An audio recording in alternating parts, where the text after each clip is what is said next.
So Dr. Abney, it's been a month and a half. First question is the same one that I asked Sue. What were the expectations you had, and how do they scale to the actual experience? Predictions, anything happened different, better, or worse? Well, some of the things that I expected occurred almost exactly as I expected.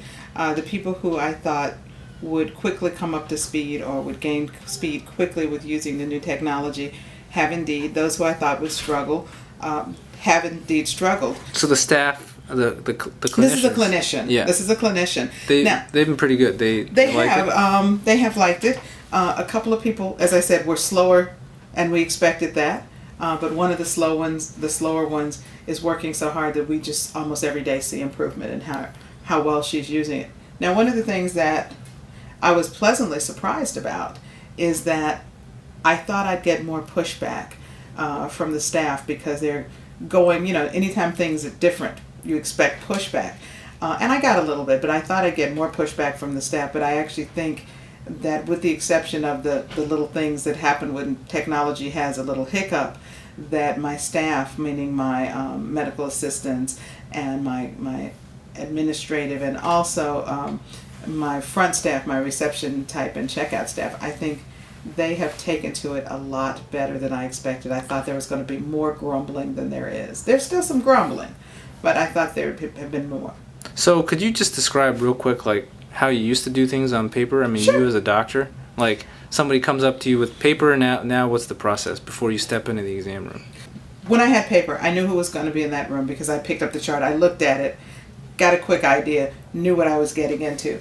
I do the same thing now, but I think I do it more efficiently. For one thing, when I look at my list of patients that I'm going to see, I can see who's in what room. So I can already, even before I walk into the room, click on that patient's chart, see what they're here for. If I have a moment, I can check their vitals. And then when I sit down in the room, I don't have to go as far into the chart. I don't have to flip through a bunch of pieces of paper to find their problem list, to find their medication list. It's a lot more accessible than it was. And I find that just awesome. The other thing is when I'm doing things like social history or family history, I already have it there. I click on a button, it populates this note with the family history and the social history. And at that point, I can just ask mom and dad, have there been any changes? Has anything changed? I don't have to write it all out again. It's like, almost instant population of things that I need to put in there that I want to document, and it has made it just that much easier. Is there anything that's happened that's gone not as well as you expected? Any problems that you ran into? The biggest problem in the whole thing was making sure, I don't think we initially took enough time for each person to have solid blocks of training. Mm-hmm. And I think knowing what I know now, I would have done my training schedule a little different, which I think would have made the initial implementation easier and also would have made our getting up to speed easier because you would have had time to practice more things at one time. More training, basically. Not necessarily more. The number of hours were okay, but more hands-on, or more hands-on and not spreading it out. So, for example, the way we did it, we had one doctor have some time, and then they may not have time again with the trainers for a day or two. And I probably would have done people, one morning, and then maybe the next day meet with them again, and then the next person do it like that, as opposed to trying to do everybody once and then start the rotation again. Because I think if it had been closer together when the two visits that each person had, the 2 4-hour blocks that each person had with the trainers, I think it would have made more sense to us when we were let loose on our own. I want to follow up two things. Like, sure. One, Sue said that the toughest challenge she's got as a practice manager Mm-hmm. is dealing with the uploading of active patients' paper records. That's a tough problem. Now, so what's the impact of that on you clinically? I mean, you're in need to access their records all the time. What Right. if you get a patient for whom they haven't uploaded the paper stuff yet? Well, the way we opted to do that is that charts generally stay here until we're uploading them in batches. And what we're trying to do is we're trying to upload the scheduled physicals about a week before their schedule. So the people who are seen today, their charts were sent and were uploaded about a week ago. So we're trying to do that so that when you come in for your well visit, it's right there. If you come in for a sick visit, sort of in the middle, where yours hasn't gone to scanning, we just grab the paper chart. So you have it and you can look at it and you can get stuff out of it that you need and put into the document here. But if you, let's say you have a physical 2 weeks from now, and so your chart has gone to scanning, but tomorrow you get sick and you come in, that could potentially be a problem. But what the staff has been doing or been trying to do is, if we know someone's coming but it's not their physical, or we know someone's coming whose chart has already gone to scanning, they'll try to go and look into the CD that it's on that we're using to upload those things and pull out pertinent things that we might need, like a shot record.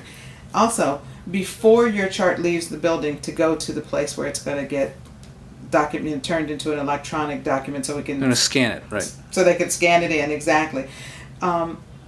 Before they're sent, they pull out problem list, medication list, immunization record, those kind of things. So those are here in the building. So the things that you might necessarily need, it won't have everything, but the things you're most likely to need if you come in between when your chart is scanned in and when it leaves to be scanned in are here. So most of the time, even if it's gone and hasn't been worked its way through scanning and uploading, we can still get the pertinent stuff like your immunization record, your problem list, your medication list, those kind of things. The other thing was making the transition to the system of terminology that's used by the EHR. Like, and I heard this from a lot of folks outside of your practice, which is that the doctors and the staff are used to calling it one thing, like something like eczema or something, but there's a more technical term that the EHR uses. Well, that's because the EHR actually uses the terminology that's in the ICD-9 book. Most of us in the past have made a super bill, and we may have our top 25 diagnoses on there, and then our staff knows kind of what our top 100 are. So when we say eczema, they know to code for atopic or dermatitis or other eczematous conditions. Right. So it has been a little difficult.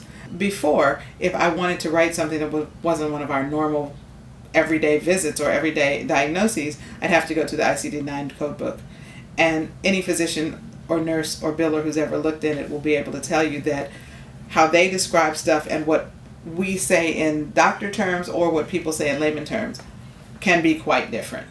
But this is just a matter of getting used to it, especially if it's your top 15 or top 25. Exactly. But one of the other things is, as people get comfortable with the system, you can actually load up something called My Favorite. So I can put sort of a sub list, a that I would have of these are the things I know I use most often.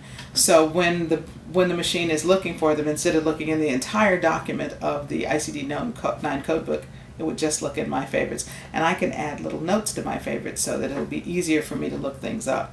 Each doctor can do that. Every person can do that. You don't think that might be confusing if they need to communicate between themselves? Everybody can always use the main book, and then everybody has My Favorites. But no, I don't think it's not any more confusing than it is when I have a kid who has, or somebody has gallstones. Well, you look in the ICD-9 book, nobody sees gallstones, right? Mm-hmm. So you learn to adapt. You learn because everything has different names. A bigger one is a lot of things. We think of things as having an eponym. So we'll say, that's so-and-so syndrome.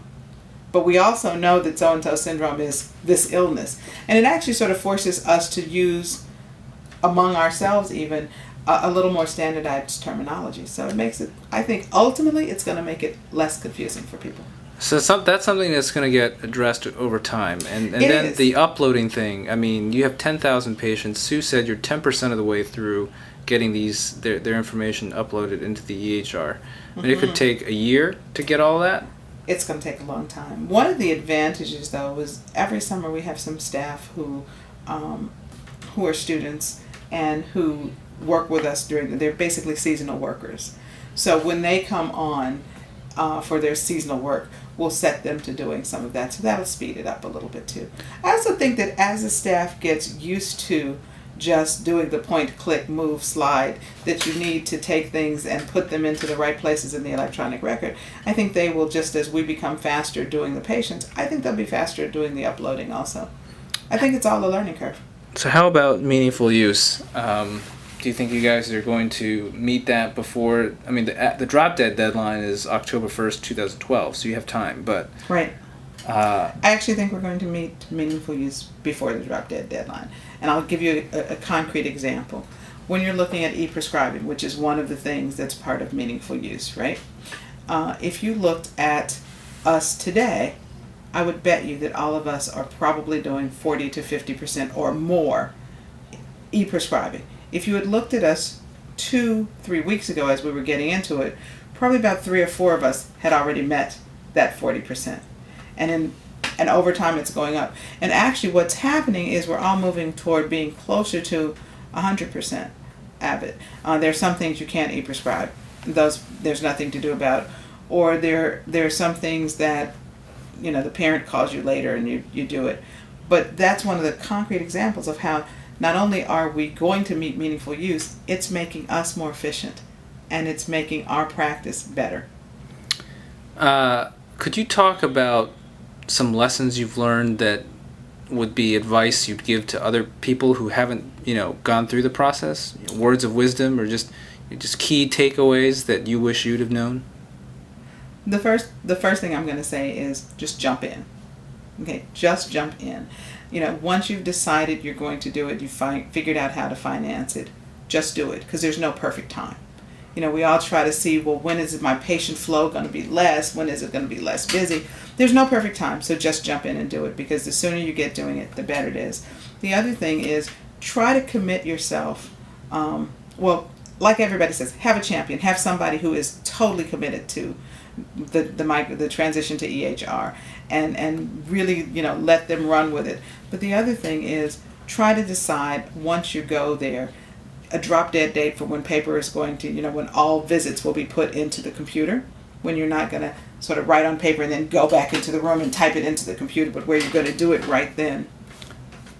And this is kind of one that every clinician sort of has to do, but decide for yourself a date that you're going to, okay, from this date on, no matter what it takes, I'm putting all my visits in there. For me, it was April 1. From April 1, I've not touched paper as far as writing my notes. Now, because we still have paper charts, I've signed off things in paper charts, but my notes have always been in here. Other people picked another date. Other people said, this day I'm going to do the whole morning just the EHR, then the other I'll do what I can.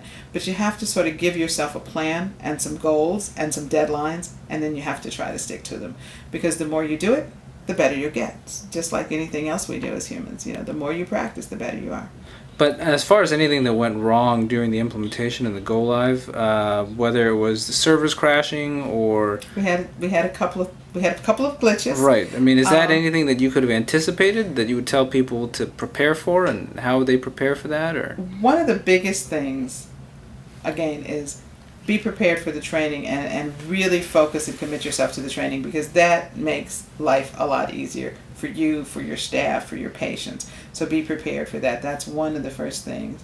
I don't know that you can prepare for a server going down. Those things happen. We all say technology is great when it works, and there's not much you can do about that.